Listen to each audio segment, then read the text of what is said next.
हाँ जी, नमस्ते बच्चों। मैंने आपको मैसेज भिजवाया था कि हम व्यावसायिक पर्यावरण और प्रबंध के सिद्धांतों वाले चैप्टर के ऊपर एक क्विज़ करेंगे आज, और नया चैप्टर शुरू करेंगे मंडे से। सैटरडे को हम नया चैप्टर शुरू नहीं करेंगे, तो इसलिए हमने आज ये क्विज़ रखा है। अपने जो आप आंसर्स आपको समझ आते जाएंगे, अपना रफ में शॉर्ट कॉपी में नोट करते जाइएगा, और बाद में फिर हम क्विज़ के एंड में आंसर्स डिस्कस करेंगे। You will get 1 mark for every correct answer, और अगर आपका आंसर गलत होगा तो 0 होगा, कोई नेगेटिव मार्किंग नहीं है। करेक्ट आंसर 1 मार्क, और गलत हो गया तो कोई मार्क नहीं। ओपन बुक टेस्ट है, कॉप बुक को, नोटबुक को, जो हमने नोट्स बना रखे हैं वो सामने रख के भी आप आंसर्स दे सकते हैं। अगर आप बुक ओपन नहीं करते हैं तो डेफिनेटली फुल मार्क्स, और अगर आपने बुक ओपन की है तो deduct 1 mark from total 20 marks का टेस्ट होगा। ठीक है, रेडी? चलिए स्टार्ट करते हैं। सबसे पहले व्यावसायिक पर्यावरण का सबसे पहला क्वेश्चन, कौन सा आयाम मैं आपको याद दिला दूं, व्यावसायिक पर्यावरण के 5 आयाम पढ़े थे हमने, राजनैतिक, आर्थिक, सामाजिक, तकनीकी और विधिक। तो इनमें से आपको आंसर देना है कि कौन सा आयाम है, राजनैतिक है, सामाजिक है, आर्थिक है, तकनीकी है या विधिक है। इन 5 में से आपको आंसर देना है कौन सा आयाम। क्वेश्चन नंबर 1, आजकल शेयर बाजार सूचकांक में जो उतार चढ़ाव आ रहा है वो व्यावसायिक पर्यावरण का कौन सा आयाम है। शॉर्ट में नाम लिख लीजिएगा बेटे, फिर लास्ट में आंसर डिस्कस करते हैं। कौन सा आयाम है, राजनैतिक, सामाजिक, आर्थिक, विधिक, तकनीकी, इनमें से कौन सा है। क्वेश्चन नंबर 2, ईद पर सेवइयों की बिक्री में वृद्धि। अगर किसी त्यौहार की वजह से किसी व्यावसायिक संगठन की बिक्री में वृद्धि हो रही है तो वो कौन सा आयाम है। अगर पता है, राजनीतिक, सामाजिक, आर्थिक, तकनीकी, अगर किसी त्यौहार की वजह से वृद्धि हो रही है तो वो कौन सा आयाम है। शॉर्ट में नाम लिख लीजिए, लास्ट में डिस्कस करेंगे। क्वेश्चन नंबर 3, लॉकडाउन में बर्तन धोने की नई मशीन का आविष्कार हुआ और लोगों ने उसको खरीदा भी, तो व्यावसायिक पर्यावरण का कौन सा आयाम, सामाजिक, राजनीतिक, तकनीकी, आर्थिक या विधिक, बताइए इनमें से कौन सा। शॉर्ट में नाम लिख लीजिएगा। क्वेश्चन नंबर 4, सरकार द्वारा लॉकडाउन किए जाने के कारण कई उद्योगों को हानि हुई, तो सरकार द्वारा अगर कोई निर्णय लिया जा रहा है तो कौन सा आयाम, राजनीतिक, सामाजिक, विधिक, आर्थिक, तकनीकी, इनमें से जो भी है उसका नाम लिखिए। 5वां, कंपनी अधिनियम में परिवर्तन हो गया है, कंपनीज एक्ट में कुछ जो चेंजेस आ रहे हैं, अगर किसी अधिनियम में जो चेंज आ रहा है तो कौन सा आयाम, राजनीतिक, सामाजिक, आर्थिक, विधिक, तकनीकी, इनमें से जो भी नाम है वो लिख देंगे।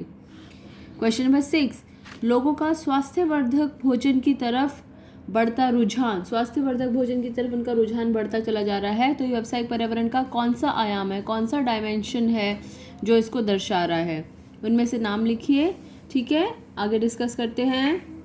हाँ जी, क्विज का पहले 6 क्वेश्चंस कंप्लीट हुए कौन से आयाम के। अब हम बात करते हैं अगला जो हमने व्यावसायिक पर्यावरण में अभी तक पढ़ा है। क्वेश्चन, भारत सरकार ने विमुद्रीकरण की घोषणा कब की थी, वो डेट विद ईयर आपको बताना है। क्वेश्चन नंबर 2, कौन कौन से 2 नोट बंद किए गए थे, उन दोनों नोटों के नंबर, 10 रुपये का, 20 रुपये का, 50 रुपये का, 100 का, 500 का, 1000 का, 2000 का, 5000 का, 10,000 का, वो कौन से नोट थे वो आपको बताना है। ऑलराइट, चलिए क्वेश्चन नंबर 3, विश्व की विभिन्न अर्थव्यवस्थाओं का एकजुट हो जाना, अलग अलग अर्थव्यवस्थाएं, विश्व की अलग अलग अर्थव्यवस्थाएं एक साथ जुड़ रही हैं, संपूर्ण विश्व एक बाजार बन रहा है, कौन सी अवधारणा है। ये मैं आपको हिंट दे दूं, LPG के अंतर्गत उसका नाम आएगा।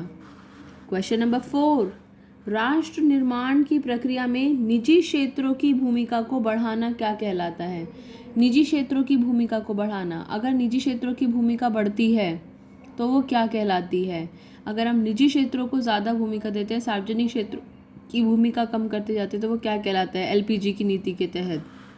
क्वेश्चन नंबर 5, भारतीय व्यवसाय को अनावश्यक लाइसेंस और नियंत्रण प्रतिबंधों से मुक्त करना क्या कहलाता है। LPG में से क्या कहलाता है, तीनों में उदारीकरण, निजीकरण, वैश्वीकरण में से क्या नाम है वो पहचानने हैं आपको।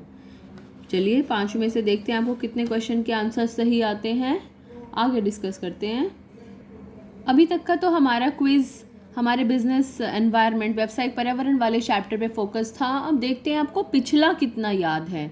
अपने आंसर्स शॉर्ट करके बेटे लिखते जाइएगा। देखते हैं आपको पिछला कितना याद है। क्वेश्चन नंबर 1, क्रियात्मक विशिष्टीकरण की तकनीक किसने दी थी? क्रियात्मक विशिष्टीकरण किसने दी थी? दो लोगों के नाम पढ़े थे हमने वहाँ पर, उन दोनों में से एक का नाम आएगा यहाँ पर, फंक्शनल फोरमैनशिप।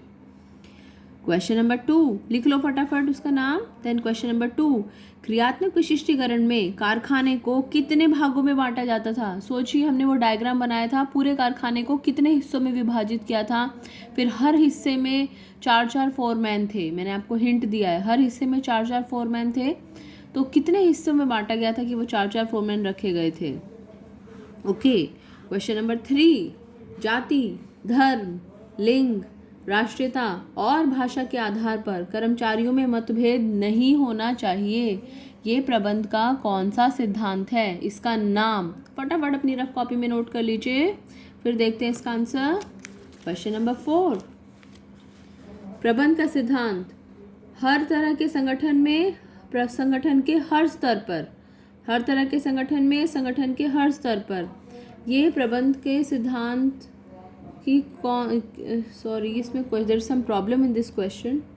हाँ, एक्चुअली ये कौन सा सिद्धांत नहीं है, कौन से सिद्धांत, सिद्धांत की प्रकृति है, प्रकृति या विशेषता। क्या विशेषता है, कौन सी विशेषता है? ये प्रबंध की विशेषता में भी पढ़ा था हमने पॉइंट, और प्रबंध के सिद्धांतों की विशेषता में पढ़ा था। हर तरह के संगठन में, संगठन के प्रत्येक स्तर पर, और हमने प्रबंध की विशेषता में भी पढ़ा है, प्रबंध के सिद्धांतों की विशेषता में भी पढ़ा है। ये नाम सोचिएगा और लिखिएगा। लास्ट क्वेश्चन, प्रबंध के सिद्धांतों में आवश्यकता अनुसार परिवर्तन किया जा सकता है। प्रबंध के सिद्धांत की कौन सी प्रकृति है जब हम उसे चेंज कर सकते हैं? अगर हम चेंज करना चाहें तो कौन सी प्रकृति है, कौन सा फीचर है, ये नाम हमको लिखना है। चलिए आगे देखते हैं question. Question number 6, FW Taylor ने कितने सिद्धांत दिए हैं? FW टेलर ने कितने सिद्धांत दिए, जरा सोच के आंसर दीजिएगा। क्वेश्चन नंबर 7, कार्य को छोटे छोटे हिस्सों में बांटना और हर कार्य के लिए एक विशिष्ट व्यक्ति को नियुक्त करना, ये कौन सा सिद्धांत है? हर काम को छोटे छोटे हिस्सों में बांटना चाहिए और हर कार्य के लिए एक विशिष्ट व्यक्ति को नियुक्त करना चाहिए। मैं आपको हिंट दे देती हूँ, ये हेनरी फ्योल ने कोई सिद्धांत दिया था, उसका नाम है, तो सोच कर बताइएगा कौन सा सिद्धांत है ये। क्वेश्चन नंबर 8, ये कौन सा सिद्धांत है? प्रत्येक वस्तु के लिए कुछ स्थान और वह वस्तु अपने स्थान पर उपलब्ध, ये कौन सा सिद्धांत है प्रबंध का? क्वेश्चन नंबर 9, प्रबंध के उद्देश्य कितने तरह के होते हैं? देखें आप में से किसको याद है कितने तरह के उद्देश्य होते हैं? मेन हेडिंग्स, बड़ी वाली मेन हेडिंग्स कितने तरह की होती हैं? चलिए अगली वीडियो में इसके आंसर्स डिस्कस करते हैं। शॉर्ट में इनको क्वेश्चंस के आंसर्स को लिख लीजिए, अगर ना भी आता तो इस वीडियो को दोबारा से रिपीट करके बेशक क्वेश्चन सुन लीजिएगा और आंसर लिख के, और आंसर्स अगली वीडियो में डिस्कस करते हैं। देखते हैं किसके कितने मार्क्स आए हैं।